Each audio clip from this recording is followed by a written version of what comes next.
அன்பிற்குரிய நண்பர்களே, ஆண்டவர் அனுதினமும் கிருபையினால் வாழ்வில் உண்மையான பெருந்தன்மையை நம்மோடு கூட அவர் பகிர்கின்றார். வாருங்கள், அவரை பின்பற்றுவோம். நாம் ஏதோ உலகத்தின் அந்த பெருந்தன்மைக்குரிய அடையாளங்கள், செல்வம், செல்வாக்கு, பெருமை போன்றவைகளுக்காக நாம் வேட்டையாடு போகிறது போல வேட்டையாடி ஒருவரை ஒருவர் காயப்படுத்துவதில் அல்ல.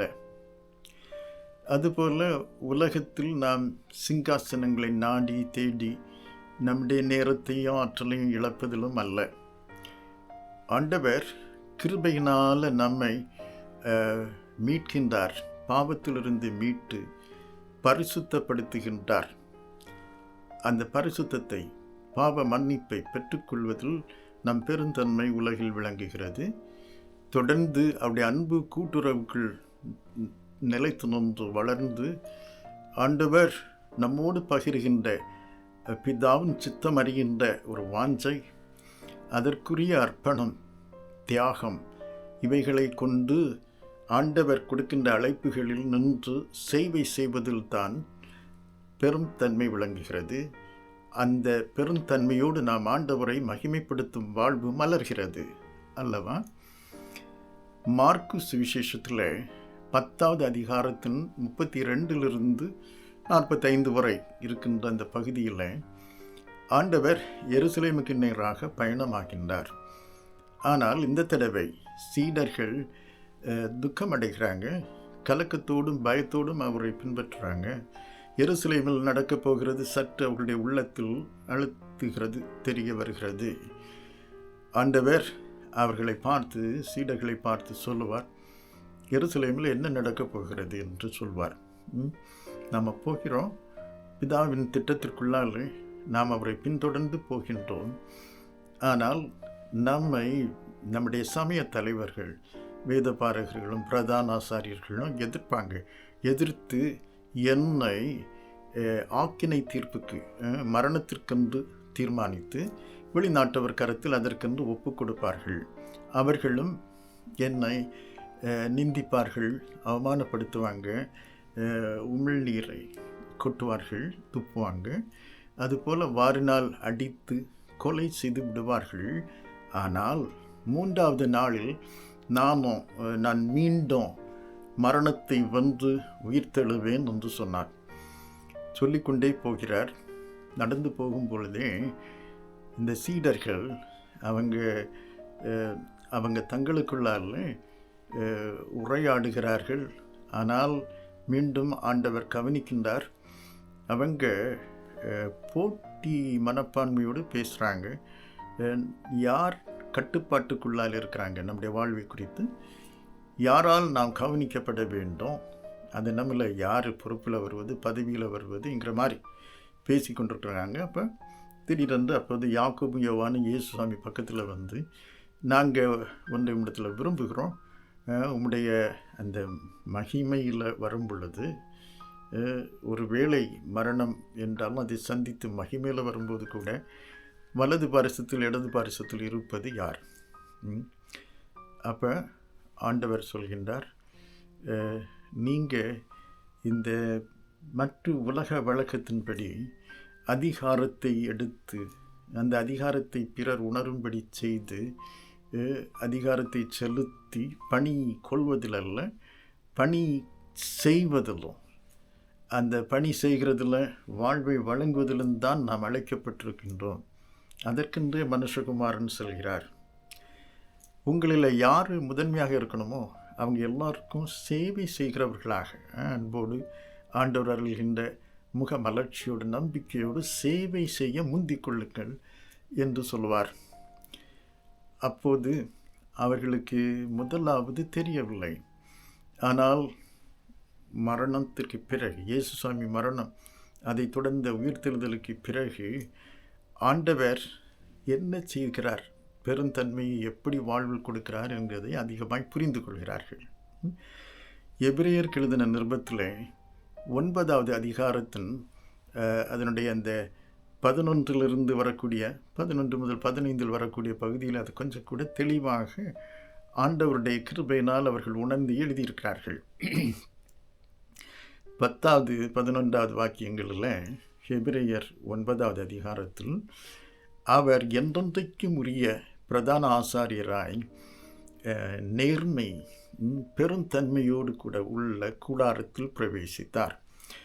அவருடைய கூடாரம் அவருடைய சரீர வாழ்வு உண்மையும் நேர்மையும் நிறைந்து விளங்கின சரீர வாழ்வு அவர் பிரவேசிக்கின்றார். மாமிசமாகி அவர் சிலுவையில் மரணத்தை சந்திக்கின்றார்.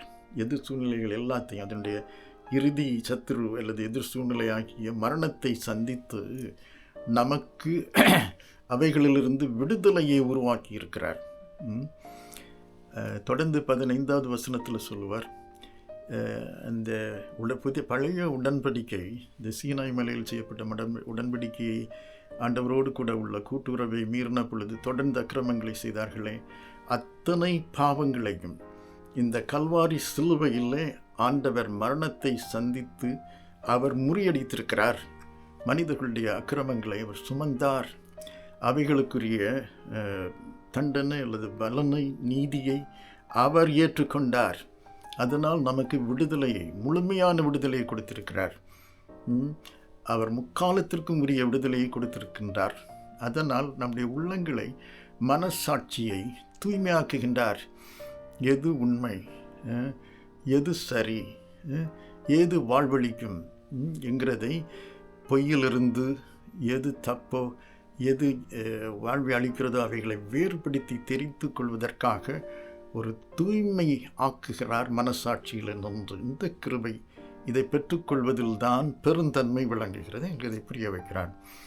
தொடர்ந்து எபிரேயருக்கு எழுதின நிருபத்தில் அந்த 9ஆம் அதிகாரம் 15 வரும்போது சொல்லுவார், நித்தியகாலமாய் வாக்கு செய்யப்பட்ட அந்த தொடர்ந்த அந்த ஒரு உன்னதத்தின் சுதந்திரம், நித்திய காலமாய் கிடைக்கின்ற ஒரு சுதந்திரம் உண்டு.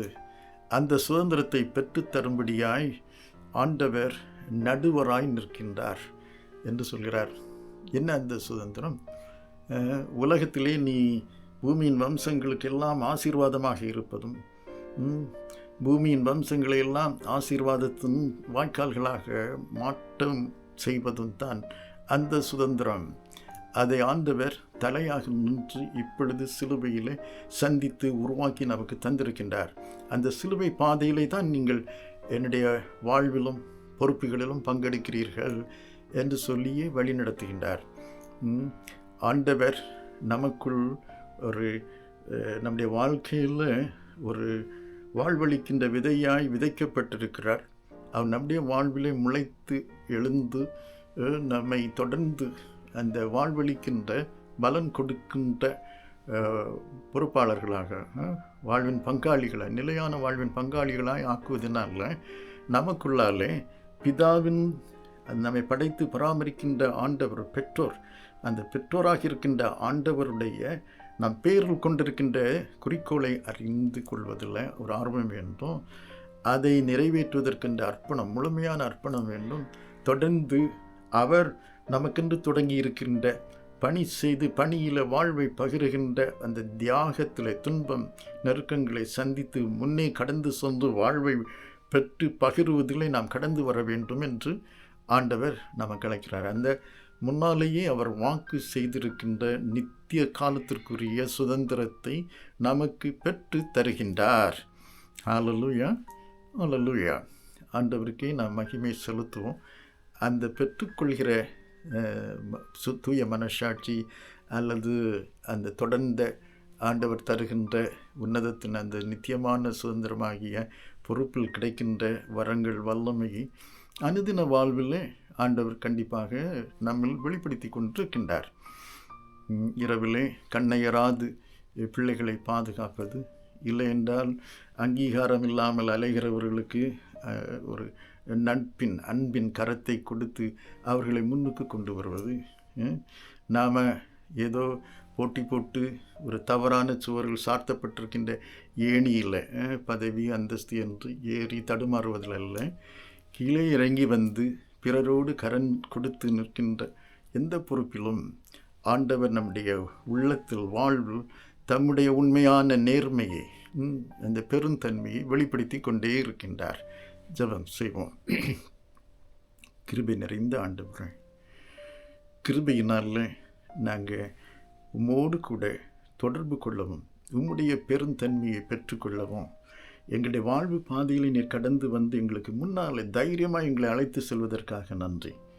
சோதனைகள், வேதனைகள், நெருக்கங்கள் வரும்போது அந்த சிலுவை பாதையில் நாங்கள் தடுமாறி கலங்காமல் எங்களுக்கு முன்னால் செல்கின்ற எங்கள் கரத்தை பற்றி எங்களை முன்னேறி நடத்துகின்ற உம்மை பின்பற்றத்தக்கதாய் உம்முடைய ஆவியானவரை எங்களை அதிகமாய் ஆட்கொள்ளும்படி உதவி செய்யும். எங்களுடைய உணர்வுகள், எங்களுடைய சிந்தைகள், எங்களுடைய நினைவுகள், திட்டங்கள், தீர்மானங்கள் அனைத்திலும் உம்முடைய ஆளுகை கடந்து வரட்டும்.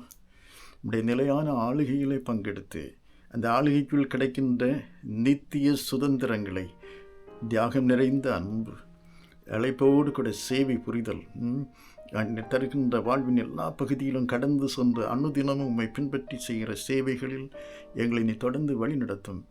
அதனால் எங்களுடைய சரீரத்திலும் எங்களுடைய உள்ளங்களிலும் உறவுகளிலும் நிறைவான நன்மைகளை நீர் கட்டளையிடும். நீர் மகிமைப்படும் ஆண்டவரே, உங்களுடைய அன்பின் கரத்தில் எங்களை ஒப்பு கொடுத்து நாங்கள் ஜெபிக்கின்றோம். எங்களுடைய ஜெபத்தை கேளு நல்ல பிதாவே. ஆமென்.